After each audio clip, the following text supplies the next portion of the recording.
എല്ലാ വിദ്യാർത്ഥികൾക്കും പുതിയൊരു വീഡിയോയിലേക്ക് സ്വാഗതം.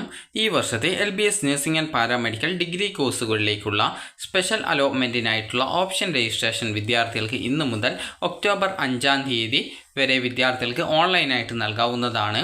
അപ്പോൾ വിദ്യാർത്ഥികൾക്ക് ഈ ഒരു വെബ്സൈറ്റ് അതായത് ഈ ഒരു LBS വെബ്സൈറ്റ് ഓപ്പൺ ചെയ്ത് ലോഗിൻ ചെയ്തുകൊണ്ട് വിദ്യാർത്ഥികൾക്ക് നിങ്ങളുടെ ഈ ഒരു ഓപ്ഷനുകൾ നിങ്ങളുടെ താല്പര്യത്തിനനുസരിച്ച് നൽകാവുന്നതാണ്. ഏതെങ്കിലും സെൽഫ് ഫിനാൻസ് കോളേജിൽ അലോട്ട്മെൻറ്റ് ലഭിച്ച വിദ്യാർത്ഥികൾ ഓപ്ഷൻ രജിസ്ട്രേഷൻ സമയത്ത് NOC അപ്ലോഡ് ചെയ്ത് കൊടുക്കേണ്ടതായിട്ട് വരുന്നതായിരിക്കും. NOC അപ്ലോഡ് ചെയ്ത് കൊടുക്കാനുള്ള ഓപ്ഷൻ രജിസ്ട്രേഷൻ പേജിൽ ഉണ്ടായിരിക്കും. ചില കോളേജ് LBS വഴി നേരിട്ടാണ് NOC ഇഷ്യൂ ചെയ്യുക. അപ്പോൾ അങ്ങനെയുള്ള വിദ്യാർത്ഥികൾക്ക്, അതായത് അങ്ങനെയുള്ള കോളേജുകളിൽ അഡ്മിഷൻ ലഭിച്ച വിദ്യാർത്ഥികൾക്ക് നിങ്ങളുടെ ഓപ്ഷൻ രജിസ്ട്രേഷൻ പേജ് നോക്കുന്ന സമയത്ത് അവിടെ NOC ഇഷ്യൂഡ് എന്ന് പറഞ്ഞുകൊണ്ട് ഇന്ന കോളേജിൻ്റെ കോഡ് കൂടി കാണാൻ സാധിക്കും. അത് നിങ്ങളുടെ കോളേജ് ഏതാണോ അതിൻ്റെ കോഡ് കൂടി കാണുന്നതായിരിക്കും. അതുപോലെ തന്നെ വിദ്യാർത്ഥികൾ ശ്രദ്ധിക്കേണ്ടത് ഈ ഒരു ഒക്ടോബർ 7-ാം തീയതിയാണ് ഈ ഒരു അലോട്ട്മെൻറ്റ് പ്രസിദ്ധീകരിക്കുക. അതുപോലെ തന്നെ നിങ്ങൾ മുൻപ് നൽകിയിട്ടുണ്ടായിരുന്ന ഒരു ഓപ്ഷനുകളും ഇപ്പോൾ പരിഗണിക്കുന്നതല്ല. അതുകൊണ്ട് തന്നെ നിങ്ങളുടെ താല്പര്യത്തിനനുസരിച്ചുള്ള കോളേജുകൾ വിദ്യാർത്ഥികൾ ഈ ഒരു പുതുതായിട്ട് ഓപ്ഷൻസായിട്ട് ഉൾപ്പെടുത്തേണ്ടതാണ്. അതുപോലെ തന്നെ സർക്കാർ കോളേജ് ഒഴികെയുള്ള, അതായത് ഏതൊരു കോളേജിൽ അലോട്ട്മെൻറ്റ് ലഭിച്ച വിദ്യാർത്ഥികൾക്കും NOC ഈ അലോട്ട്മെൻറ്റിൽ പങ്കെടുക്കാനായിട്ട് അപ്ലോഡ് ചെയ്യൽ നിർബന്ധമാണ്. ചില കോളേജ് നേരത്തെ പറഞ്ഞതുപോലെ LBS വഴി ഈ ഒരു ഓൺലൈനായിട്ട് ഇഷ്യൂ ചെയ്യുന്നത് കൊണ്ട് അങ്ങനെയുള്ള വിദ്യാർത്ഥികൾ വീണ്ടും NOC അപ്ലോഡ് ചെയ്ത് കൊടുക്കേണ്ട ആവശ്യമില്ല. അതുപോലെ തന്നെ NRI കോട്ടയിൽ അലോട്ട്മെൻറ്റിനായിട്ട് ഓപ്ഷൻ വയ്ക്കുന്ന വിദ്യാർത്ഥികൾ ശ്രദ്ധിക്കേണ്ടത് NRIയുമായി ബന്ധപ്പെട്ടുള്ള ഡോക്യുമെൻറ്റ്സ് ഉണ്ടെങ്കിൽ മാത്രമേ വിദ്യാർത്ഥികൾ NRI കോട്ടയിലേക്ക് ഓപ്ഷൻ കൊടുക്കാവൂ. NRIയുമായി ബന്ധപ്പെട്ട ഡോക്യുമെൻറ്റ്സ് ഇല്ല എന്നാണെങ്കിൽ വിദ്യാർത്ഥികൾ ആ ഒരു കോട്ടയിലേക്ക് ഓപ്ഷൻ നൽകാതിരിക്കുന്നതായിരിക്കും നല്ലത്. കാരണം ഈ ഒരു NRI കോട്ടയിൽ അലോട്ട്മെൻറ്റ് ലഭിച്ചു കഴിഞ്ഞാൽ വിദ്യാർത്ഥികൾ നിങ്ങൾ കോളേജിൽ പോകുന്ന സമയത്ത് നിങ്ങൾക്ക് ആ ഒരു ഡോക്യുമെൻറ്റ്സ് ഇല്ല എന്നാണെങ്കിൽ നിങ്ങൾക്ക് അഡ്മിഷൻ നൽകുന്നതല്ല എന്നുള്ളത് പ്രത്യേകം ശ്രദ്ധിക്കുക. അതുപോലെ തന്നെ അലോട്ട്മെൻറ്റ് ലഭിച്ച് അഡ്മിഷൻ എടുക്കാതിരിക്കുകയാണെങ്കിൽ പിന്നീടുള്ള അലോട്ട്മെൻറ്റുകളിൽ വിദ്യാർത്ഥികളെ പരിഗണിക്കപ്പെടുന്നതും ആയിരിക്കില്ല എന്നുള്ളത് വിദ്യാർത്ഥികൾ പ്രത്യേകം ശ്രദ്ധിക്കേണ്ടതാണ്. അതുപോലെ NRI കോട്ട സീറ്റുകൾക്ക് ആവശ്യമായിട്ടുള്ള രേഖകൾ, അതായത് സർട്ടിഫിക്കറ്റുകൾ യഥാർത്ഥത്തിൽ സാക്ഷ്യപ്പെടുത്തിയ, അതായത് നിങ്ങൾ സർട്ടിഫിക്കറ്റുകളുടെ സാക്ഷ്യപ്പെടുത്തിയ, അതായത് അറ്റസ്റ്റ് ചെയ്തിട്ടുള്ള പകർപ്പുകൾ അഡ്മിഷൻ സമയത്ത് ഹാജരാക്കേണ്ടതാണ്. അപ്പോൾ വിദ്യാർത്ഥികൾ ഇത്രയും കാര്യങ്ങളാണ് ചെക്ക് ചെയ്യേണ്ടത്. അതുപോലെ തന്നെ അതായത് ഈ ഒരു NOCയും അതുപോലെ തന്നെ ഈ ഒരു NRI കോട്ടയിൽ അപേക്ഷിക്കുന്ന വിദ്യാർത്ഥികൾ അതുമായി ബന്ധപ്പെട്ടുള്ള ഡോക്യുമെൻറ്റ്സ് നിങ്ങളുടെ കയ്യിൽ ഉണ്ട് എന്നുള്ളത് പ്രത്യേകം ഉറപ്പുവരുത്തുക. എന്തൊക്കെ ഡോക്യുമെൻറ്റ്സാണ് ഈ ഒരു NRI കോട്ടയിൽ അഡ്മിഷനായിട്ട് വേണ്ടത് എന്നുള്ള കാര്യം നമുക്ക് നോക്കാം.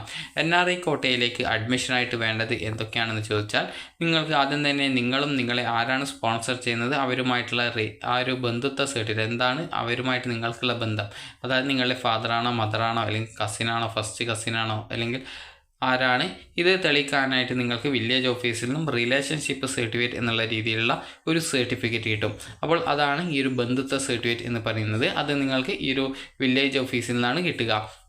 അതുപോലെ തന്നെ നിങ്ങളെ ആരാണ് സ്പോൺസർ ചെയ്യുന്നത് അവരുടെ പാസ്പോർട്ടിൻ്റെ ഫ്രണ്ട് പേജും ബാക്ക് പേജും എംബസി അറ്റസ്റ്റ് ചെയ്ത കോപ്പിയാണ് വേണ്ടത്. അടുത്തത് വിസ അല്ലെങ്കിൽ OCI, അതായത് ഓവർസീസ് സിറ്റിസൺ ഓഫ് ഇന്ത്യ, അതുപോലെ തന്നെ പൗരത്വ രേഖ, ഗ്രീൻ കാർഡ്, ഇതിൽ ഏതെങ്കിലും ഒന്നിൻ്റെ കോപ്പി എംബസി അല്ലെങ്കിൽ കോൺസുലേറ്റ് അറ്റസ്റ്റ് ചെയ്തത് ഒറിജിനൽ ഹാജരാക്കണം. അഡ്മിഷൻ അവസാനിക്കുന്ന തീയതിക്ക് ശേഷം വിസയുടെ കാലാവധി ഉണ്ടായിരിക്കണം. അതായത് നിങ്ങളുടെ സ്പോൺസറുടെ വിസയുടെ കാലാവധി അഡ്മിഷൻ കഴിഞ്ഞ ശേഷവും ഈ ഒരു വിസ കാലാവധി ഉണ്ടായിരിക്കണം. അതുപോലെ വിസയിൽ സ്പോൺസറിൻ്റെ ജോലി പരാമർശിച്ചിട്ടില്ല എങ്കിൽ എംപ്ലോയി നൽകുന്ന എംപ്ലോയ്മെൻറ്റ് കോൺട്രാക്റ്റ് എംബസി അറ്റസ്റ്റ് ചെയ്തത് ഒറിജിനൽ സമർപ്പിക്കേണ്ടതാണ്. അതുപോലെ NRI സർട്ടിഫിക്കറ്റ് എംബസി അറ്റസ്റ്റ് ചെയ്തത് ഹാജരാക്കണം. അതുപോലെ സ്പോൺസർ ചെയ്യുന്ന ബന്ധു വിദേശത്താണെങ്കിൽ നിങ്ങളെ, അതായത് സ്പോൺസർ ചെയ്യുന്ന ബന്ധുവിൻ്റെ സ്വാൻ അഫിഡവിറ്റ് നിശ്ചിത മാതൃകയിൽ ഉള്ളത് എംബസി അറ്റസ്റ്റേഷൻ ചെയ്ത് സമർപ്പിക്കണം. അതുപോലെ സ്പോൺസർ ചെയ്യുന്ന ബന്ധു നാട്ടിൽ അവധിയിലാണ് എങ്കിൽ 200 രൂപ മുദ്രപത്രത്തിൽ ഈ ഒരു നോട്ടറി അഫിഡവിറ്റ് ചെയ്ത് സമർപ്പിക്കണം. മാതൃക LBSൻ്റെ അതുപോലെ സിമെറ്റിൻ്റെ വെബ്സൈറ്റിൽ ലഭ്യമാണ്. നോട്ടറി എന്ന് പറഞ്ഞാൽ നിങ്ങൾക്ക് ജസ്റ്റ് ഈ ഒരു അറ്റസ്റ്റേഷൻ, അതായത് രേഖകളൊക്കെ തയ്യാറാക്കുന്ന, അതായത് അഡ്വക്കേറ്റ്സ് ഉണ്ടാകും, അവരെയാണ് നോട്ടറി കൊണ്ട് ഉദ്ദേശിക്കുന്നത്. അപ്പോൾ നിങ്ങൾക്ക് ഏകദേശം കോടതിയുടെ അടുത്തൊക്കെ ഇതേപോലെ നോട്ടറി, അതായത് അഡ്വക്കേറ്റ്സിനെ കാണാൻ സാധിക്കും. അതുപോലെ തന്നെ നിങ്ങൾക്ക് ഈ ഒരു വിസയുടെ കോപ്പി അറ്റസ്റ്റ് ചെയ്തത് വിസയിൽ സ്പോൺസറിൻ്റെ ജോലി പരാമർശിച്ചിട്ടില്ല എങ്കിൽ എംപ്ലോയി നൽകുന്ന എംപ്ലോയ്മെൻറ്റ് കോൺട്രാക്റ്റ് എംബസി അറ്റസ്റ്റ് ചെയ്തത് ഒറിജിനൽ സമർപ്പിക്കേണ്ടതാണ്. അതുപോലെ തന്നെ എല്ലാ രേഖകളിലും എംബസി അറ്റസ്റ്റേഷൻ നിർബന്ധമാണ്. അതുപോലെ എല്ലാ രേഖകളുടെയും ഒറിജിനൽ ഹാജരാക്കണം. ഇത്രയുമാണ് ഈ ഒരു അതായത് NRI കോട്ടയിലേക്ക് അഡ്മിഷനായിട്ട് അപ്ലൈ ചെയ്യുന്ന സമയത്ത് വേണ്ട ഡോക്യുമെൻറ്റ്സ് എന്ന് പറയുന്നത്. അതുപോലെ മറ്റ് ഡോക്യുമെൻറ്റ്സ് അതായത് സാധാരണ എല്ലാ വിദ്യാർത്ഥികൾക്കും വേണ്ട ഡോക്യുമെൻറ്റ്സ് കൂടി നിങ്ങൾ അഡ്മിഷൻ സമയത്ത് ഹാജരാക്കേണ്ടതാണ്. ഇനി വിദ്യാർത്ഥികൾക്ക് എങ്ങനെ ഓപ്ഷൻ രജിസ്ട്രേഷൻ ചെയ്യാം എന്നുള്ള കാര്യം നോക്കാം. വിദ്യാർത്ഥികൾക്ക് ഇവിടെ കാണാൻ സാധിക്കും, ഈ ഒരു സൈഡിലായിട്ട് 3 ലൈൻസ് കാണാം. അതിൽ ലോഗിൻ കാണാൻ സാധിക്കും. അതിൽ ക്ലിക്ക് ചെയ്യുക. ക്ലിക്ക് ചെയ്ത് നിങ്ങളുടെ ആപ്ലിക്കേഷൻ നമ്പർ നൽകി വെരിഫൈ ചെയ്യുക. അതിനുശേഷം നിങ്ങളുടെ രജിസ്ട്രേഷൻ ഐഡിയും പാസ്വേഡ് നൽകി സൈൻ ചെയ്യുക. അപ്പോൾ നിങ്ങൾക്ക് ആപ്ലിക്കേഷൻ സ്റ്റാറ്റസ് പേജിൽ പോകുന്നതായിരിക്കും. അവിടെ നിങ്ങൾ താഴോട്ടേക്ക് സ്ക്രോൾ ചെയ്യുന്ന സമയത്ത് നിങ്ങൾക്ക് ഈ ഒരു അതായത് 6th അലോട്ട്മെൻറ്റ് എന്ന് പറഞ്ഞുകൊണ്ട് നിങ്ങൾക്ക് അവിടെ ഓപ്ഷൻ കാണാം. അവിടെ രജിസ്റ്റർ എന്ന് പറഞ്ഞുകൊണ്ട് ലേറ്റസ്റ്റ് അലോട്ട്മെൻറ്റ്സ് എന്നുള്ള ഭാഗത്ത് രജിസ്റ്റർ എന്നുള്ളൊരു ഓപ്ഷൻ ഉണ്ടാകും. അതിൽ ക്ലിക്ക് ചെയ്യുന്ന സമയത്ത് നിങ്ങൾ നേരത്തെ ഓപ്ഷൻ നൽകിയ പേജിലേക്ക് പോകുന്നതാണ്. അപ്പോൾ അവിടെ നിന്നും നിങ്ങൾക്ക് കൃത്യമായിട്ട് നിങ്ങൾക്ക് നിങ്ങളുടെ താല്പര്യത്തിനനുസരിച്ചുള്ള കോളേജുകൾ മുൻഗണനാ ക്രമത്തിൽ നിങ്ങൾക്ക് ഓപ്ഷൻസ് ആയിട്ട് ഉൾപ്പെടുത്താവുന്നതാണ്. അപ്പോൾ വിദ്യാർത്ഥികൾക്ക് ഈ ഒരു വീഡിയോ ഉപകാരപ്രദമായിട്ടുണ്ടെന്ന് കരുതുന്നു.